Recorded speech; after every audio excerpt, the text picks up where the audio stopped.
What are we doing today? Today is right up your alley. What men wish women knew about the way they think.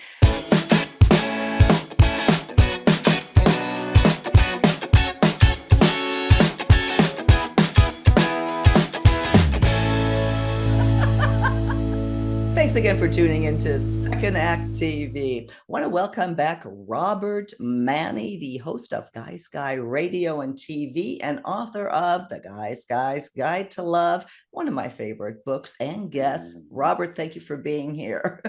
My pleasure. Great to be back. Thank you, Silka. What are we doing today? Well, what we're doing today is right up your alley. The what women want to know about men and what men wish women knew about the way they think. For some reason, we just can't talk enough about that. And there's so much advice out there that needs to be either digested or picked apart. So let's do that again on an article that, is this good advice or not? What this particular gentleman here says that we crave compliments as much as you.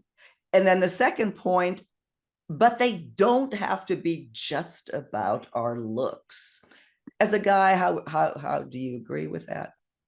Well, I would agree with the first part. Of course, everybody likes compliments. And, I've never heard a guy complain that a woman was complimenting him on any aspect of his looks.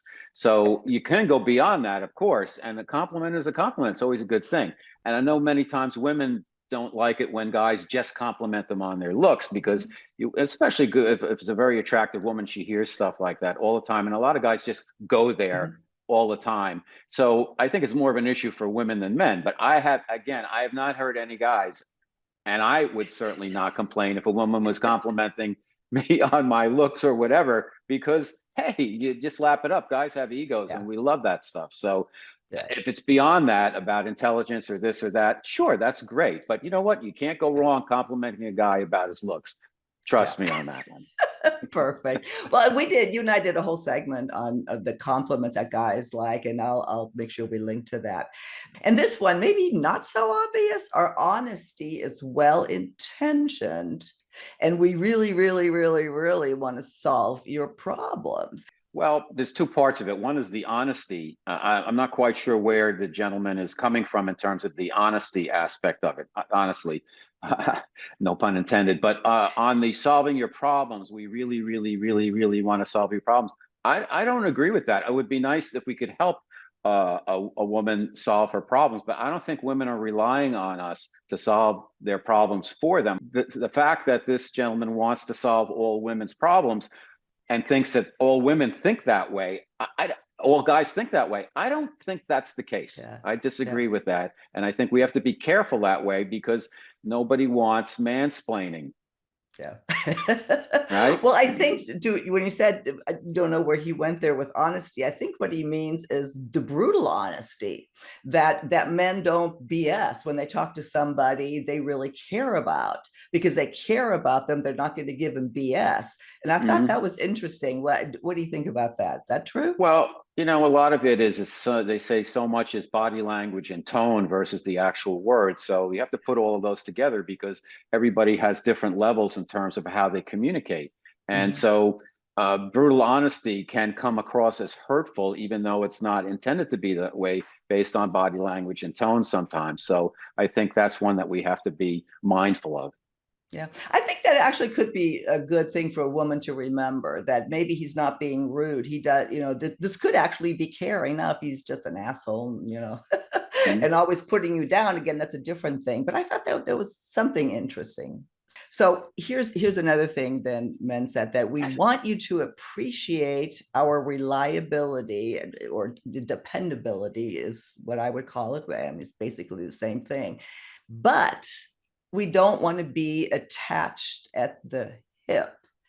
Yeah. Well, again, this guy, and I respect him as a writer, there's two different ideas here. The first is reliability. Now, guys, I don't think are looking for a pat on the head in terms of reliable, like your dog or something. But it's just be reliable. If you're a guy, be who you are, be authentic. Mhm. You don't need a reward for that. So for the second part of that about us not wanting to be attached by the on the hip, well, that's true. To me, it's a separate thought though. And I Mhm. think for a successful relationship occur when both partners grow separately in their own skill sets and they Mhm. bring something new to the relationship that can be shared. Mhm. Now, that doesn't mean you have to do every single thing together. In fact, it's easy to fall into that pattern Yeah. sometimes, but it's good to have independence. It doesn't Mhm. mean you're separated. It just means that you're both developing skills that can be shared to enhance the relationship. Yeah. What I found interesting in that, my ex-husband, and maybe this is men do want to be appreciated for dependability, but he always used to, say like, well, here I am again, Mr. Dependability. We had a lot of issues, but he's kept bringing that up. Maybe I don't know, maybe I could have, but yeah, I'll ask it to our men. Is dependability being recognized for that? Is that important? Leave us your comments. Are you Mr. Dependable? It's funny. He, Here's one that many men maybe wouldn't admit to. And I think he says that we love feminine touches. Boy, Paul would never say that. And he says here, while no fair-minded guy wants women to return to the life of a 1950s sitcom, we don't want to eliminate the here where he says femininity as a virtue. Well, I mean, I don't think women want to eliminate femininity as a virtue. It is a virtue. It's just a matter of the world has changed now, and to succeed in business, you have to have the masculine and the feminine side to succeed in relationships. Both people have to acknowledge both sides of that, and people have there's duality. It's just a matter of how we balance those and how we make those aspects of yourself work in the context of the relationship. Yeah, it's funny here. Says that while we may not always say it, that we really do think that flowers on the table are beautiful. I'm sorry, I don't know one man that actually has appreciated a centerpiece. So again, leave us your comments. Do you actually notice the flowers? Or is that really a woman's thing that we focus on it and we want you to notice it? So it's a little pet peeve of mine because I have spent time on centerpieces that nobody ever cared about. So no more. Here's the candles. Now here, this is one I like. And yeah, women need to know this and then tell me if you agree, but that you, meaning women, can be the boss in the bedroom. That men absolutely love it when you express your fantasies, you get nasty, you just really kind of take over in the bedroom. Well, everybody has their different desires and delights, and every guy is I think is a continuum of how much you want the woman to be in charge or not in charge in the bedroom. There's a give and take, and so I think the right relationship shows that both people can have different type of roles, if you will, whatever works. I don't think we can speak. I can't speak for other men in terms of what they like in the bedroom. I don't know. Yeah, we've done some different shows on this, just intimacy after 15, that sort of thing. But that women, again, with initiating something we just discussed in our last segment, are hesitant to do this because we were raised that you don't initiate anything, less let alone sex. But that maybe we it's okay. And the point being here that I think he makes is that taking control behind closed doors is the key. To me, it's like whatever works. The Yeah. point is, if you're a guy and your woman wants to be, take charge in the bedroom in certain instances or all the time, if that's what you like, fine. Find something that works for both of you. But if Yep. she's pressured into a specific role all the time just for you, you have to make sure it works for her Yeah. and vice versa. Yeah, well, I tend to agree with you. It's a very broad statement that I don't know if it applies or not. Again, let me throw it out to comments. Mhm. Do all men wish that women knew that they should take over in the bedroom? So I'll look for comments on that. This one is this kind You'll of get made sense. comments on that. No, exactly. I'm sure Mhm. we will too. Now, here, this next one, Robert, I thought was kind of interesting the way he explained it, and that is seeing is believing. And he used the sports analogy that you want to know why men like sports because it has measurable success, that there's no doubt. At the end of the game, no one can dispute the number of touchdowns or the score or whatever. Well, most of the time, anyway. That is very tangible, and that relationships or a successful relationship is very intangible.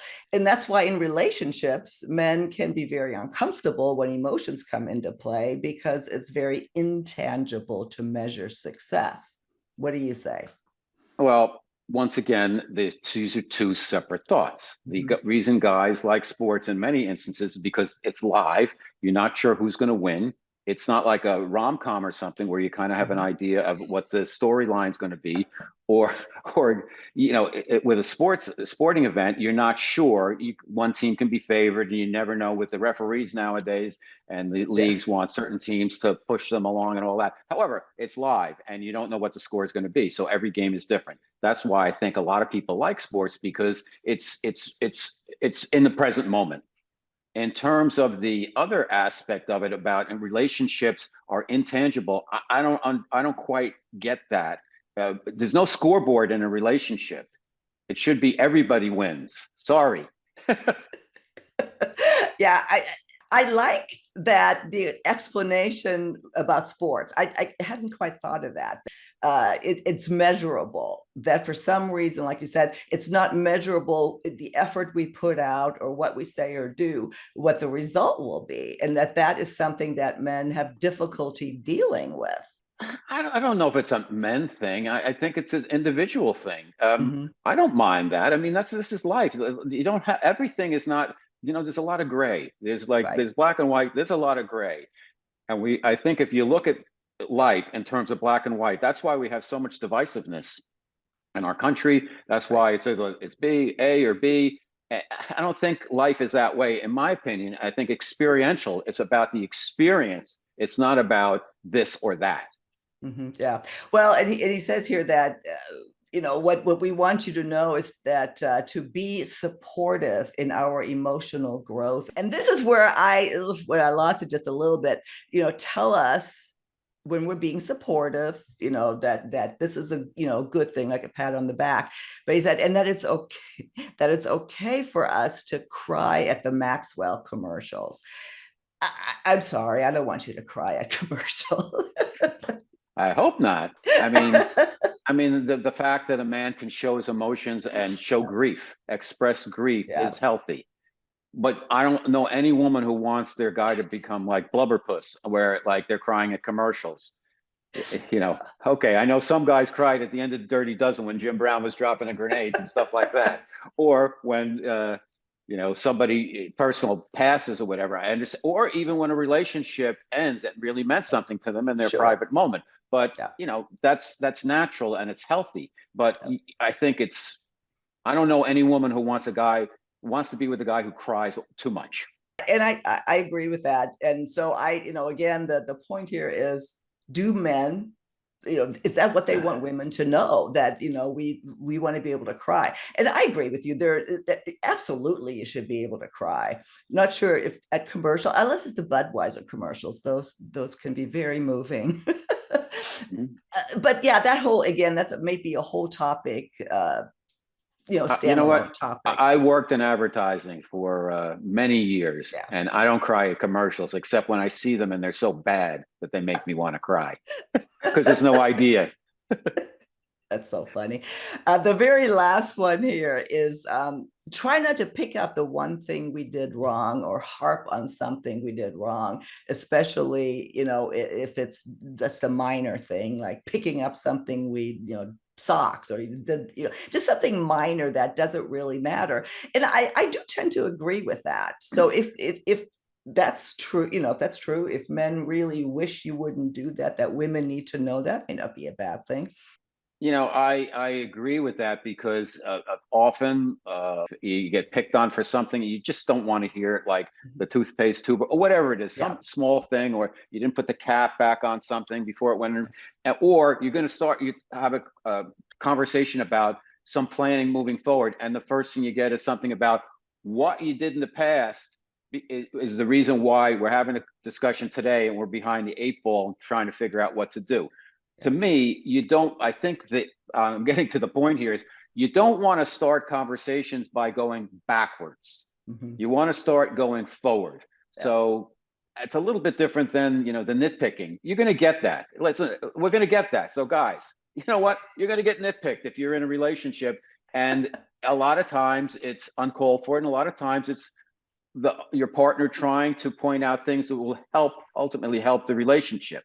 But I do think that you can draw the line when it's about, if you're planning something or doing something moving forward and you have to get beaten up about something in the past, because the Mm-hmm. past is just that, it's the Yeah. past. And maybe you screwed up, whatever, but you're here and you want to make something go forward. I think it's important to focus on the present and Yeah. moving forward. And too many times guys get the stick because of something they did in the past. Would you agree, Silka, to that? No, I do agree, and I agree with the nitpicking, and I've caught myself doing it, and again, doing this channel and reading this kind of advice all the time. I obviously I relate a lot to myself, and I would encourage women to, before you say something about the spoon was left out, or this, or like you said, the Right. toothpaste, is this really important? Is this really important to start some kind of a argument even?